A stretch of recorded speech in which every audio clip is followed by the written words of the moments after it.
नमस्कार, आप देख रहे हैं प्राइम न्यूज और मैं हूं आपके साथ आलोक शुक्ला। उत्तराखंड प्राइम में आप सबका स्वागत है। उत्तराखंड के सीएम तीरथ सिंह रावत इन दिनों दिल्ली दौरे पर हैं। आज उन्होंने उपराष्ट्रपति वेंकैया नायडू से शिष्टाचार मुलाकात की। इस दौरान तीरथ सिंह रावत ने उपराष्ट्रपति को कंडाली के रेशों से बनी शॉल और केदारनाथ मंदिर की एक प्रतिकृति भी भेंट की है। इसके पहले सोमवार को मुख्यमंत्री ने राष्ट्रपति रामनाथ कोविंद और केंद्रीय मंत्रियों निर्मला सीतारमण, स्मृति ईरानी, धर्मेंद्र प्रधान और किरण रिजिजू से मुलाकात की थी। रावत ने निर्मला सीतारमण से मुलाकात कर राज्य की वित्तीय स्थिति पर उनसे चर्चा भी की और साथ ही जीएसटी व्यवस्था के चलते प्रदेश के राजस्व में आई कमी की भरपाई के लिए केंद्र से मिल रही क्षतिपूर्ति को अगले 5 वर्षों तक बढ़ाने का आग्रह किया है।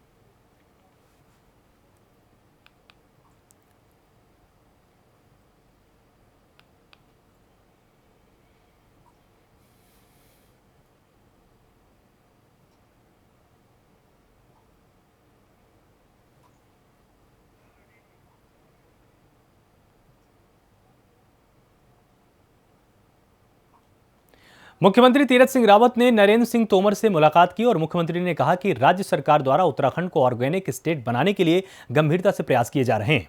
परंपरागत कृषि विकास योजना के अंतर्गत राज्य में 10,000 जैविक क्लस्टरों की अनुमति दी गई थी। पहले चरण में आवंटित 3,900 क्लस्टरों में जैविक कृषि संबंधी कार्य पूरे कर लिए गए, जिसमें लगभग 78,000 हेक्टेयर कृषि भूमि को जैविक के अंतर्गत लाया गया और 1.5 लाख कृषकों की आय में वृद्धि की गई है।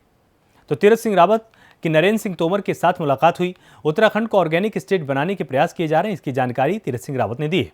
साथ ही राज्य में 10,000 जैविक क्लस्टरों की अनुमति भी दी गई।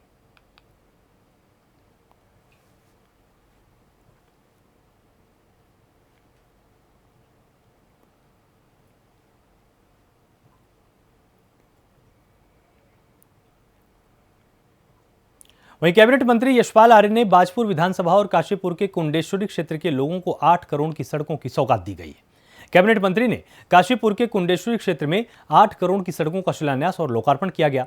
यशपाल आर्य ने क्षेत्र में लिंक मार्गों को शहरों तक जोड़ने के लिए इन सड़कों का निर्माण शुरू करवाया गया।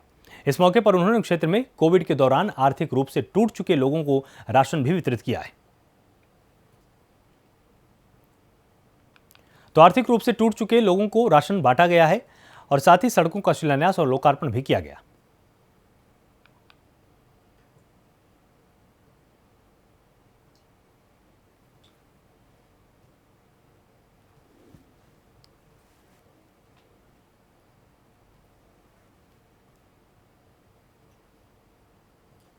देखिए, आज कुंडेश्वरी क्षेत्र में गढ़वाल मंडल, कुमाऊं मंडल ब्लॉक में, गढ़वाल ब्लॉक, कुमाऊं ब्लॉक और अन्य क्षेत्रों में लगभग 8 करोड़ की लागत से सड़कों की स्वीकृति आज हुई है, जिसमें आज लोकार्पण भी हुआ है, शिलान्यास भी हमने किया है।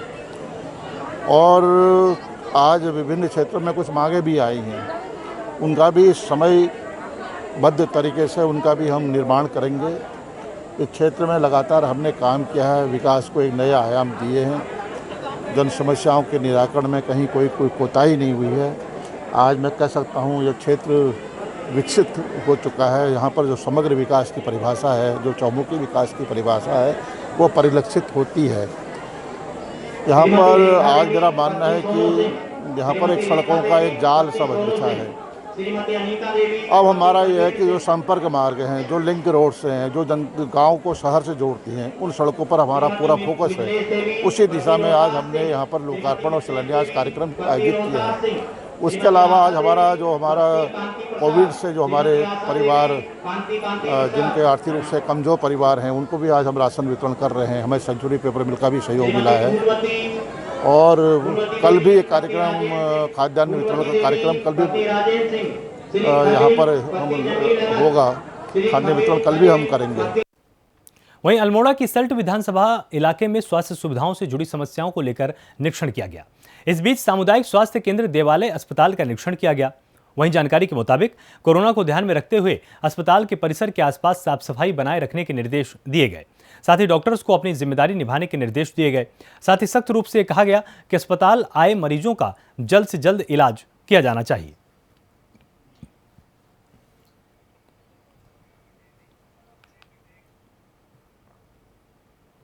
सल्ट इलाके से बीजेपी विधायक महेश जीने ने राशन वितरण की समस्या को लेकर जरूरी निर्देश दिए। दरअसल इलाके में लोगों के राशन कार्ड ऑनलाइन नहीं है, इसके चलते राशन वितरण में तमाम समस्याओं का सामना करना पड़ता है।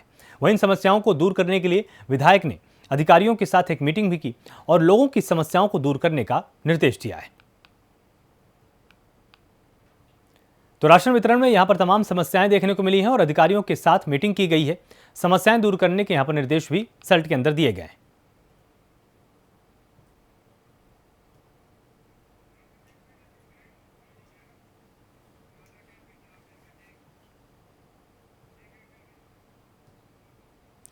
वहीं धारचूला के अंतर्राष्ट्रीय झूला पुल पर प्रशासन की लापरवाही की खबर सामने आई है। दरअसल यहां आने वाले लोगों के लिए RT-PCR टेस्ट की नेगेटिव रिपोर्ट लाना जरूरी है।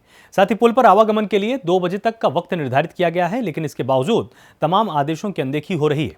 साथ ही पुल पर कोरोना टेस्टिंग के भी कोई इंतजाम नहीं है।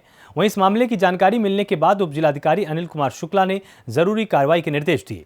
साथ ही आश्वासन दिया कि अनियमितताओं को जल्द से जल्द दूर किया जाएगा।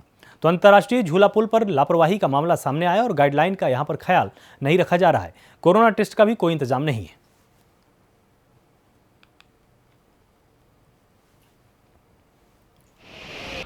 हमारे यहाँ जो है और नेपाल के बीच जो है वो खुला है सीमा रेखा, और सामान लाने और ले जाने की जो है एक लिमिट परमिशन है।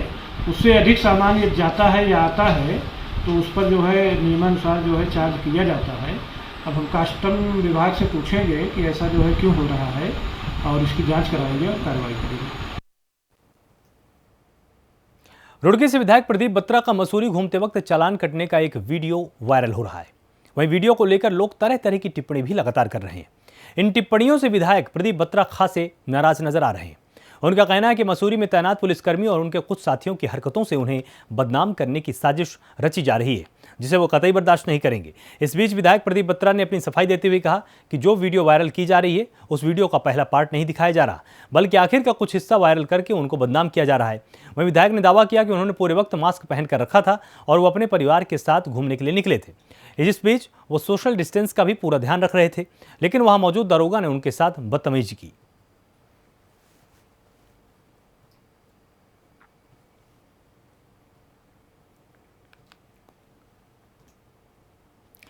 डोईवाला के बुलावाला गांव में बीजेपी के पूर्व जिलाध्यक्ष जितेंद्र सिंह नेगी ने उत्तराखंड सरकार की तरफ से दी जा रही इम्यून बूस्टर आयुष रक्षा किट का वितरण किया है।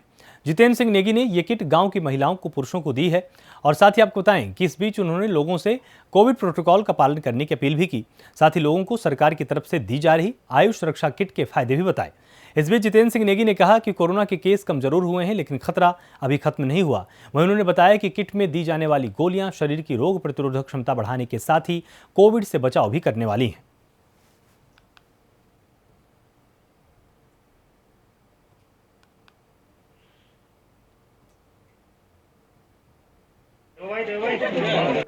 उत्तराखंड सरकार ने ये आयुष रक्षा किट जन सामान्य तक, विशेष करके जो कोविड अफेक्टेड लोग हैं, उनका डटकर मुकाबला करने के लिए तैयार की है।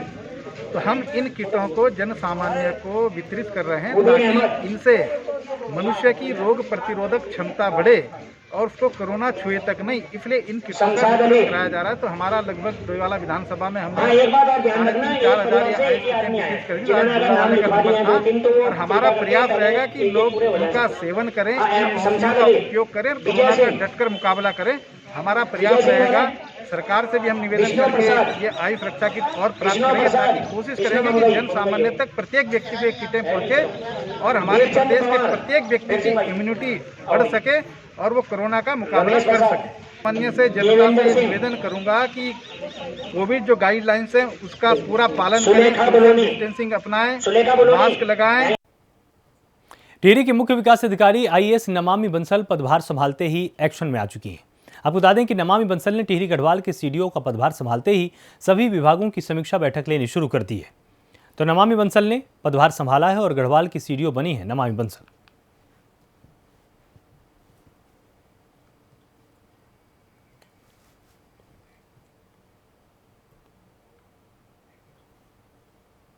वहीं उत्तराखंड में कोरोना के कहर के बाद जनजीवन धीरे धीरे पटरी पर आने लगा है।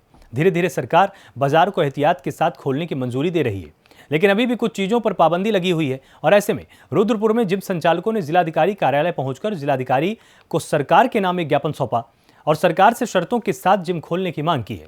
इन सब पर जिम संचालकों का कहना है कि बहुत से जिम बैंक से कर्ज लेकर चलते हैं, तो उनको भी जिम खोलने की इजाजत दी जाए ताकि जिम संचालक भी अपनी आजीविका चला सकें।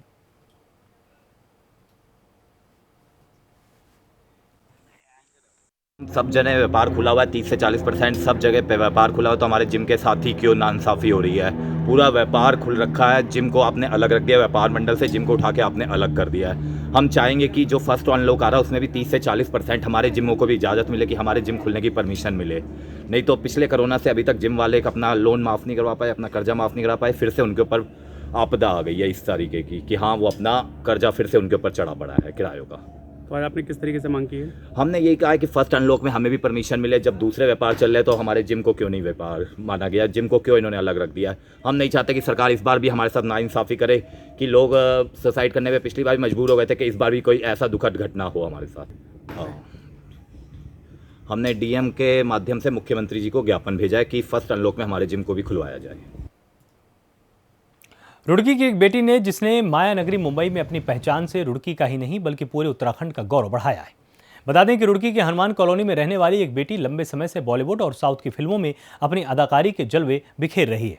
तो वहीं अब आने वाले समय में जियो स्टूडियो में फिल्माई जा रही फिल्म इंस्पेक्टर अविनाश में मुस्कान रणदीप हुड्डा और उर्वशी रौतेला के साथ नजर आएंगी। बता दें कि मुस्कान इसके साथ ही कई एडवर्टाइजमेंट में भी पहले काम कर चुकी हैं।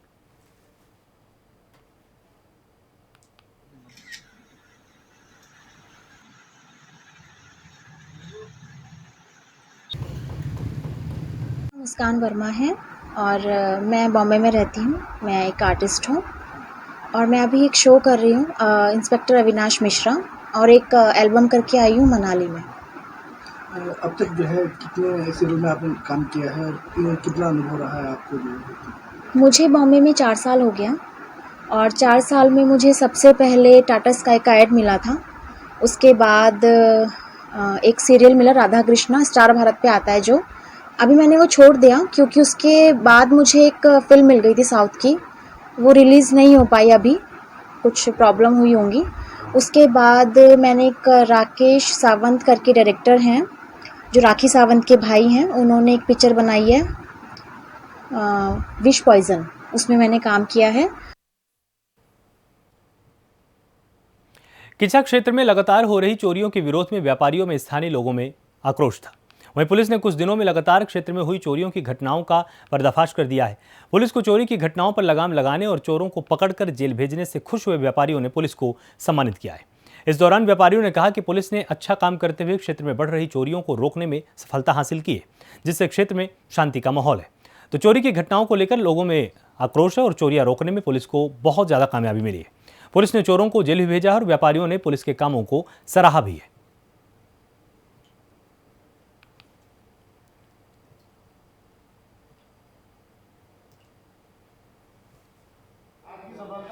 से 3 दिन पहले हमारे यहाँ आजाद नगर में खेत से एक छोटा सा फार्म हाउस बना रखा है। वहाँ पे रात को चोरों ने 3 मोटरें, बैटरा, इंडक्शन और क्या कहते हैं इंडक्शन, बैटरा, इन्वर्टर सब चुरा लिया था दीवार फांद के। तो उसके बाद हमने अगले दिन जब चौकी प्रभारी हमने कोरंगा जी को तहरीर दी तो उन्होंने हमारी तहरीर पर क्विक एक्शन लेते हुए तेज़ी से और उसी टाइम से तफ्तीश शुरू कर दी।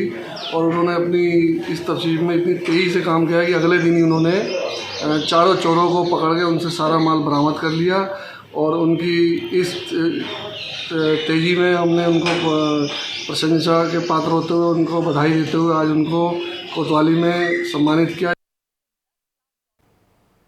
मसूरी में अपने परिवार के साथ घूमने आए रुड़की के भाजपा विधायक द्वारा मसूरी माल रोड में घूमने पर एक पुलिस अधिकारी के द्वारा बिना मास्क घूमने और सोशल डिस्टेंसिंग का पालन न करने पर पुलिस ने उनका चालान काट दिया है।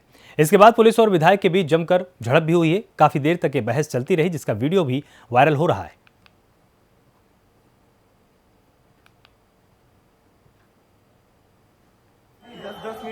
ये एक आदमी जो है बिना मास्क के मुझे दिखाया, जो कि परिवार के साथ घूम रहा था, झुंड बना के घूम रहे थे, जिन्हें मैंने मास्क न पहने पे टोका तो ये कोई कार्ड वार्ड मुझे दिखा रहे थे, बीजेपी का विधायक अपने आप को बता रहे थे, लेकिन ये बिना मास्क थे, तो मैंने इनका 500 रुपये का चालान काटा है जी।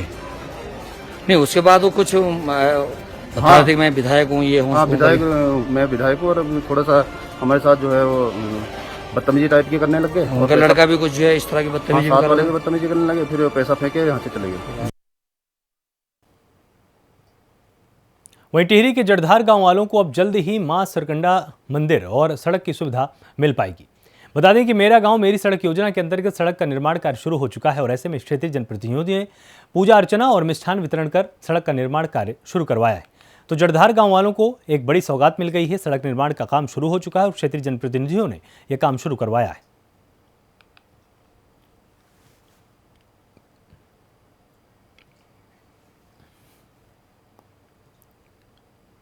वहीं भारत चीन बॉर्डर के नजदीक मलारी नीति बॉर्डर को जोड़ने वाली सड़क भूस्खलन होने से पिछले 48 घंटों से लगातार बंद है।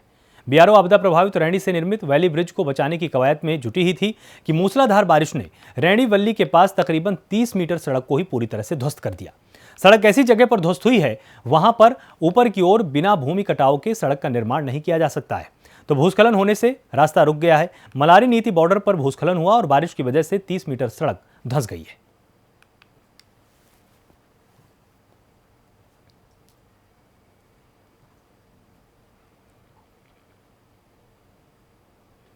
कोरोना की चैन तोड़ने के लिए देश भर में वैक्सीनेशन अभियान तेजी के साथ चलाया जा रहा है और ऐसे में स्वास्थ्य विभाग की टीम लगातार फ्रंट पर आकर काम कर रही है।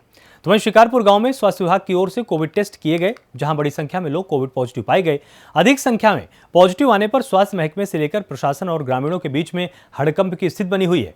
इसको देखते हुए टेस्टिंग अब और बढ़ाई जा रही है। तो ग्रामीणों ने टीम का विरोध करना शुरू कर दिया। ग्रामीणों का आरोप है कि बिना लक्षण के लोग पॉजिटिव दिखाई जा रहे हैं। ग्रामीणों ने टेस्टिंग में गड़बड़ी का आरोप लगाते हुए टीम के साथ बदसलूकी भी की है।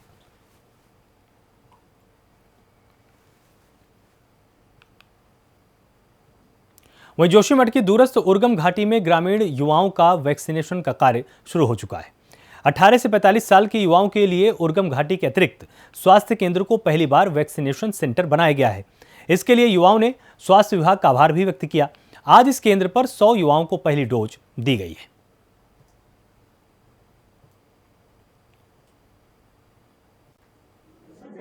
आज प्राथमिक स्वास्थ्य केंद्र उर्गम में 18 से 45 वर्ष के बीच के 9 युवकों को आज वैक्सीनेशन कार्यक्रम यहाँ पे किया गया और लगभग 100 युवाओं को यहाँ पे वैक्सीनेशन कार्यक्रम में प्रतिभाग किया गया।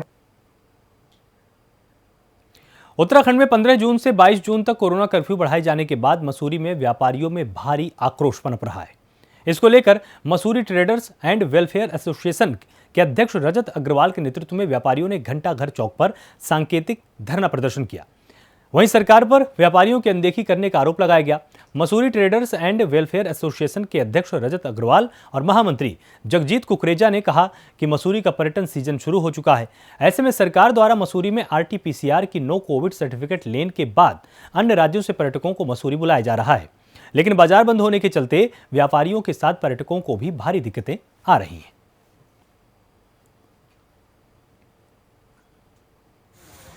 ट्रेडर्स एंड वेलफेयर एसोसिएशन की तरफ से एक सांकेतिक धरना व्यापारी अपने अपने प्रतिष्ठान या निवास स्थान पर रहकर मीडिया के माध्यम से, सोशल मीडिया के माध्यम से देगा। और साथ ही साथ ये इसमें जो मुख्यतः हमारी मांग ये है कि पूरे बाजार को खोलने की मांग है। जिस तरीके से अब सरकार ने पर्यटकों के लिए RT-PCR रिपोर्ट के साथ पर्यटकों का आगमन खोल दिया है, तो हमारी ये डिमांड है कि जब सब कुछ खुल गया है तो बाजार भी खुलने चाहिए।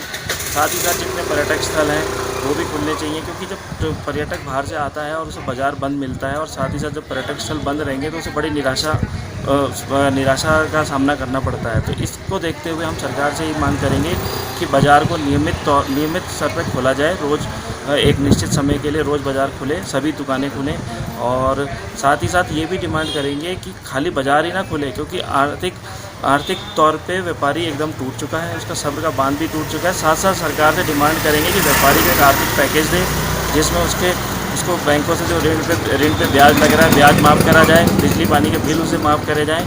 और सरकार को ये हम एक सांकेतिक तौर पे सरकार को जगाना चाहते हैं और हम चाहेंगे कि सरकार कुछ ना कुछ व्यापारियों के लिए जरूर करे।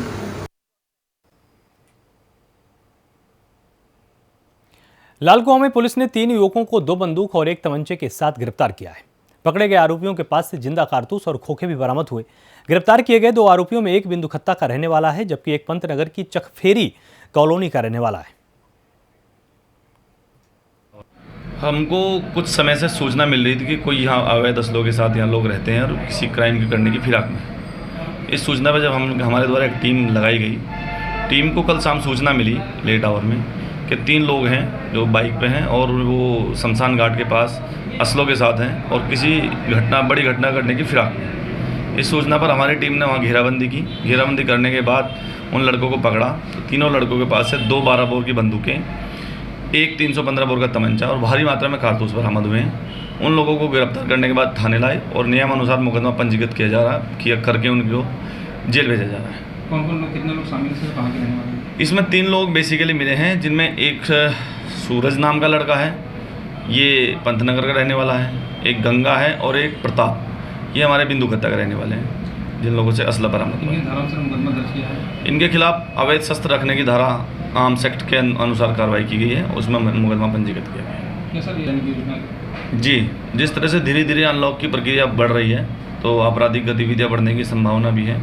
उसमें हमारे द्वारा एक इस तरह की रणनीति बनाई गई है कि जो जेल से छूटे अपराधी हैं या पूर्व में इस तरह के अपराध में सम्मिलित रहने वाले अपराधी हैं, उनकी सूची बनाई जा रही है, उनकी बराबर दिन और रात में निगरानी की जा रही है। जो लोग घर पर मौजूद मिल रहे हैं उनकी निगरानी की जा रही है और जो नहीं मिल रहे हैं उनके बारे में जानकारी इकट्ठा की जा रही है कि उनके द्वारा कहीं अपराध तो नहीं किया जा रहा है। राजस्थान कांग्रेस के वरिष्ठ नेता और पूर्व केंद्रीय मंत्री सचिन पायलट मंगलौर में विधायक काजी निजामुद्दीन के आवास पर पहुंचे और इस दौरान उन्होंने काजी निजामुद्दीन को सांत्वना दी। काजी निजामुद्दीन की माता का पिछले दिनों निधन हो गया था। इसके बाद दोनों ने तकरीबन आधे घंटे तक एक कमरे में बातचीत की। कमरे को बंद रखा गया। जब पत्रकार ने उन्हें राजस्थान के संबंध में पूछा तो उन्होंने कोई बात नहीं की। उन्होंने कहा कि वो केवल काजी निजामुद्दीन से मिलने आए थे। काजी निजामुद्दीन से उनके पारिवारिक संबंध रहे। उनके पिता भी बड़े काजी से अक्सर मिला करते थे।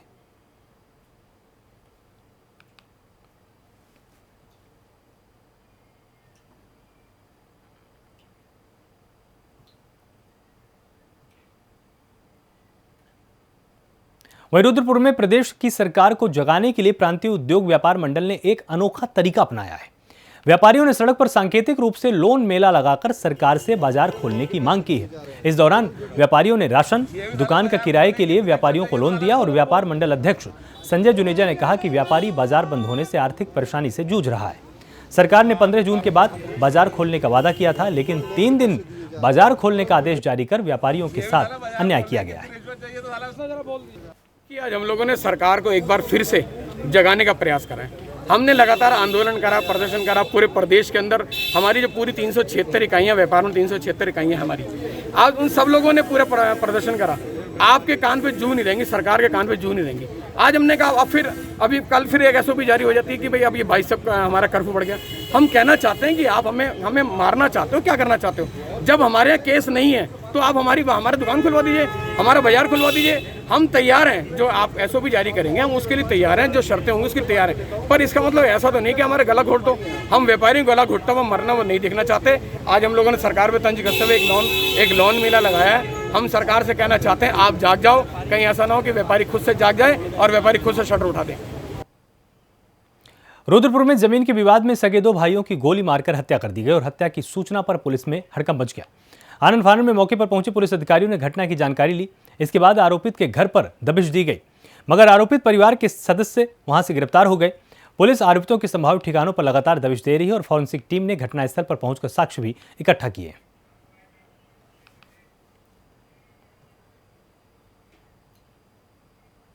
उत्तराखंड प्राइम में फिलहाल इतना ही। आप लगातार जुड़े रहिए प्राइम न्यूज के साथ। नमस्कार।